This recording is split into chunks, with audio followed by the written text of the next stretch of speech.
Continúa Medianoche por Set Radio.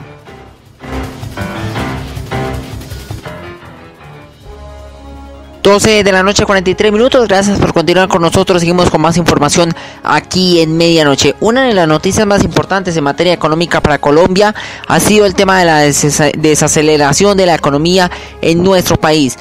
Han sido tres los deterioros económicos en Colombia en el año 2000 inmediatamente anterior: la deuda, los ingresos y el déficit que aquejan al país. Aumentó el pago de intereses y se redujo el capital. La desaceleración global de la economía pasó cuenta de cobro a los países de América Latina, entre ellos a Colombia. Según un informe de Panorama Fiscal de América Latina y el Caribe de 2016, presentado este martes por la CEPAL, Comisión Económica para América Latina y el Caribe, la región aumentó el déficit fiscal, redujo los ingresos e experimentó un deterioro de la deuda. En el caso del déficit, el continente subió en 1,5 puntos porcentuales, llegando hacia el 3% del Producto Interno Bruto, el PIB, en el 2015, mientras que la deuda pública bruta se incrementó en un 0,6% y llegó a los 34,7% del PIB.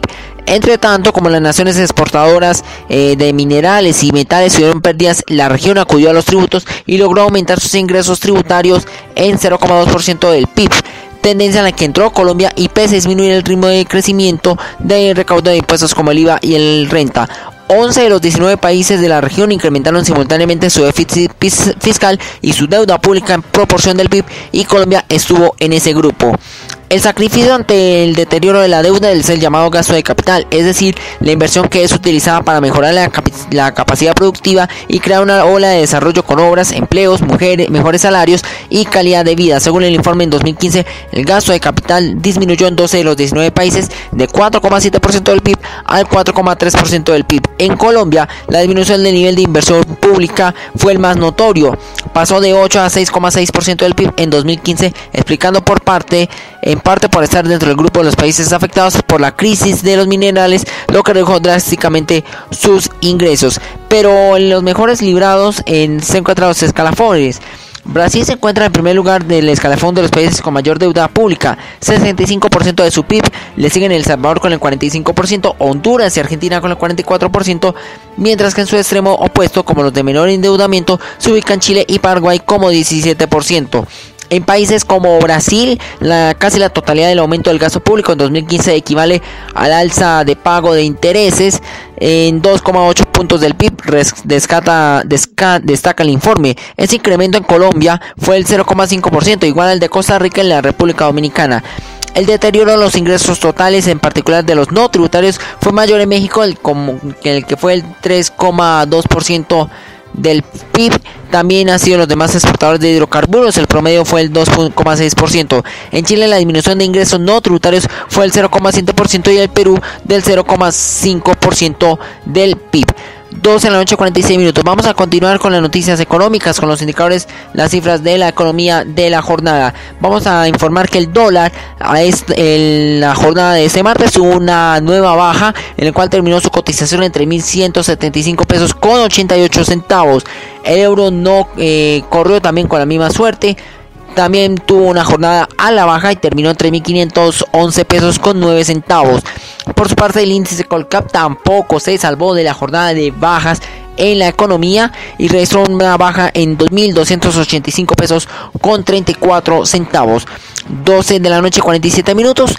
Vamos a continuar con más información aquí en Medianoche, y vendrán a continuación las noticias más importantes de la jornada en el mundo, las noticias internacionales. Vamos a destacar muchas informaciones que hemos tenido dentro de la agenda informativa en el mundo. Tenemos entonces 12 de la noche, 47 minutos. Vienen las noticias internacionales aquí en Medianoche.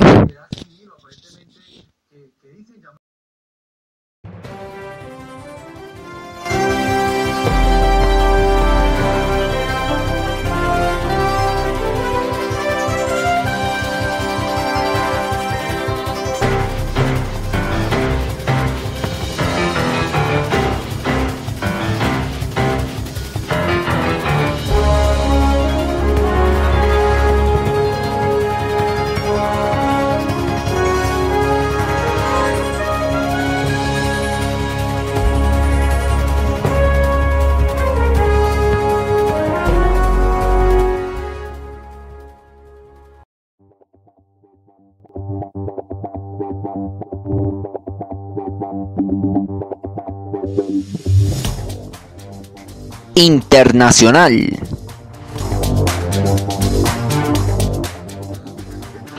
12 de la noche, 48 minutos, entramos a la información internacional aquí en medianoche. Pues Bélgica y Francia le han seguido la pista a los autores de los ataques en París. Recordemos que el día en noviembre del año pasado ocurrieron los ataques al país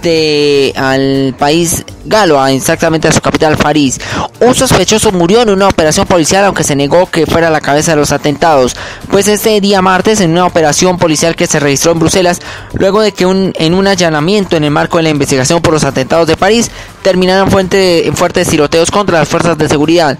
Un cuerpo fue hallado en el allanamiento de una vivienda en la calle Dries, en la comuna de Forest de la capital belga, indicó el portavoz de la Fiscalía Federal belga, Eric van der Ziet, citado por la agencia belga. La identidad de esa persona no se conoce todavía y precisó y añadió que no se trata de Salah Abdeslam, sospechoso de tener un papel clave en la logística de los atentados del 13 de noviembre, en el que murieron 130 personas.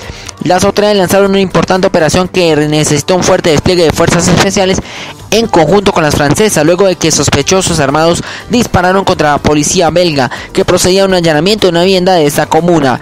4 policías resultaron heridos, precisó Van der Ziet, 3 en el primer incidente. Luego, en el intento de allanamiento, los sospechosos se habrían dado a la fuga y atrincherado en otra vivienda, donde se produjo otro tiroteo en el cual un cuarto policía resultó herido, según el portavoz de la Fiscalía. Decenas de miembros de las fuerzas de seguridad, armados con ametralladoras y armas largas, acordonaron el sector sobrevolado por un helicóptero, constató la agencia AFP en el lugar de los hechos.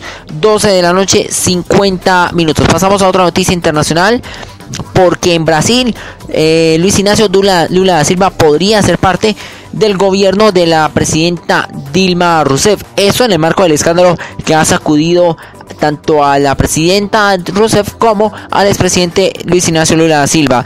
Interlocutores del Palacio del Planalto informaron en la noche del lunes que el expresidente Luis Ignacio Lula da Silva viajará a Brasilia este martes o miércoles para discutir con la presidenta Dilma Rousseff la mejor forma de asumir una cartera en el llamado núcleo duro del gobierno, la Casa Civil ocupada por Jacques Wagner, o el Ministerio de la Secretaría del Gobierno dirigida por Ricardo Bercioni. La decisión de Lula de avanzar en la discusión sobre su participación directa en el gobierno, ganando un futuro privilegiado, sucede el mismo día en que la jueza María Priscila Hernández Belga Oliveira remitió el proceso de Lula al juez Sergio Moro en la operación de Lava Jato. Sin embargo, Lula presentará unos condicionantes para entrar al gobierno. Uno de esos es una reforma en la política económica. La condición no implica un cambio de ministro de Hacienda, Nelson Barbosa, pero sí una política más flexible de ajuste, estaría más enfocada en retomar el crecimiento. Lo más probable es que Lula deberá aceptar dirigir la Secretaría del Gobierno, en donde asumiría la articulación anti-impeachment, aun cuando la Casa Civil sea más fuerte y esta tiene atribuciones más burocráticas. Desde temprano, el ministro Wagner de la Casa Civil anunció que Planalto espera una respuesta del expresidente Lula. La dificultad es en convencer a la opinión pública de que Lula entra en el entorno de Dilma para ayudarla y no para huir del juez Moro, quien ha sido muy riguroso al mando de la investigación de Lava Jato. 12 de la noche, 52 minutos. Vamos a Ecuador, porque una tragedia militar ocurrió en el vecino país, en Ecuador. 22 soldados murieron en un accidente aéreo en la Amazonía ecuatoriana. Un avión del ejército ecuatoriano se estrelló este martes en la Amazonía con 22 personas a bordo, sin dejar sobrevivientes, informó el presidente Rafael Correa. A través de su cuenta en Twitter, el primer mandatario indicó que no hay sobrevivientes, se nos fueron 22 soldados de la patria. Nuestro abrazo solidario a sus familiares y a nuestras fuerzas armadas. Es una tragedia, escribió Correa en su cuenta en Twitter. La aeronave, que llevaba 19 paracaidistas, 2 pilotos y un mecánico, cayó en la provincia amazónica de Pastaza, en un sector limítrofe con Perú. El ministro de Defensa, Ricardo Patiño, dijo también por vía Twitter: lamento informar el accidente aéreo del ejército en labores de entrenamiento cerca de Shell con víctimas mortales. Me dirijo al lugar. El avión Araba del ejército se accidentó hacia las 14:30 hora local de este martes en el sector de Fátima, en Pastaza, cuando transportaba personal militar que realizaba un curso de maestros de salto en paracaídas, señaló a su vez la institución castrense. Añadió que 2 helicópteros y patrullas terrestres partieron desde una brigada de selva acantonada a la población de Shell para cumplir con tareas de búsqueda y rescate. 12 de la noche, 53 minutos. Vamos a pasar a otra noticia, porque un estudiante norteamericano ha sido condenado por parte del régimen militar de la dictadura de Corea del Norte. Un joven estadounidense detenido desde hace 2 meses en Corea del Norte fue condenado este martes a 15 años de trabajos forzados por intentar sustraer un cartel de propaganda política del hotel en el que se hospedaba en Pyongyang, informó la agencia japonesa Kyodo. Otto Frederick Wamberg, estudiante de 21 años de la Universidad de Virginia, fue condenado por el Tribunal Supremo de norcoreano 16 días después de que le reconociera públicamente su delito en una confesión que podría haber sido forzada por las autoridades norcoreanas. Corea del Norte ha utilizado en otras ocasiones las detenciones de ciudadanos estadounidenses para tratar de iniciar negociaciones políticas con Washington, ya que ambos países no mantienen relaciones diplomáticas.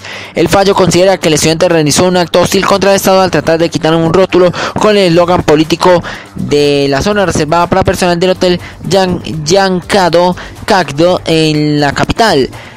También se afirmó que la CIA tenía conocimiento de su misión y mencionó un supuesto plan de Washington para dañar a Corea del Norte a través de la iglesia metodista. La pena de 15 años de trabajos forzados es la misma que recibió el misionero Kenneth Bae, el estadounidense que más tiempo ha permanecido retenido en Corea del Norte, con más de 2 años hasta su liberación en noviembre de 2014.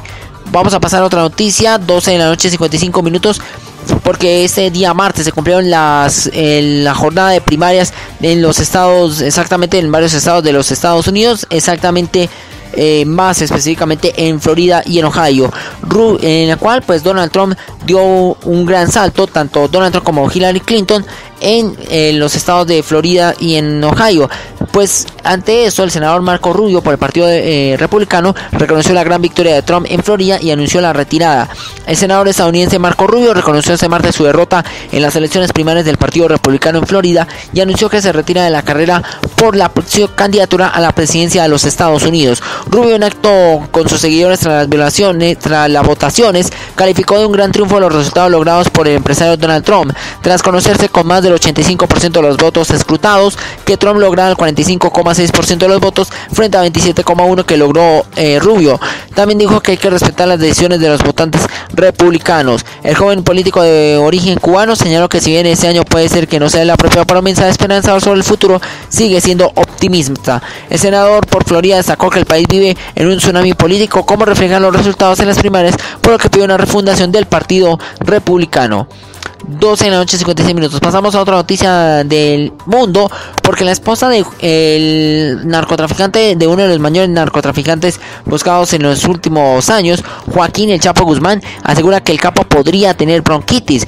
Joaquín Guzmán Loera se encuentra con padecimientos respiratorios que han agravado en los últimos días debido a que no recibe atención especializada, aseguró Emma Coronel, su pareja sentimental, tras visitarlo en el centro penitenciario El Altiplano. La versión fue confirmada por la hermana del Chapo, Armida Guzmán Loera, luego de entrevistarse con él. Las dos mujeres señalaron que podría tratarse de bronquitis o pulmonía, ya que se levantó con dificultad, en el cual tiene tos, fiebre y expulsa flemas, por lo que pidieron la asistencia inmediata de un especialista que lo valore, ya que hasta el momento solo recibe unas pastillas que al parecer no son para tratar las afecciones respiratorias sino de presión arterial.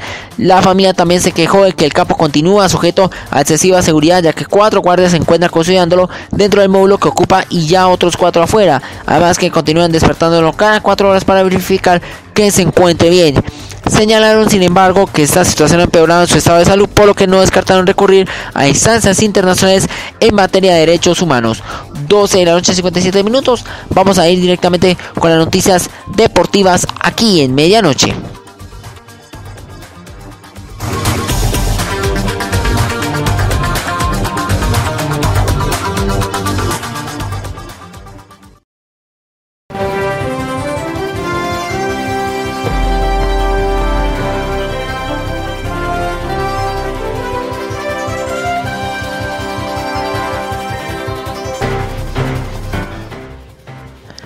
Deportes.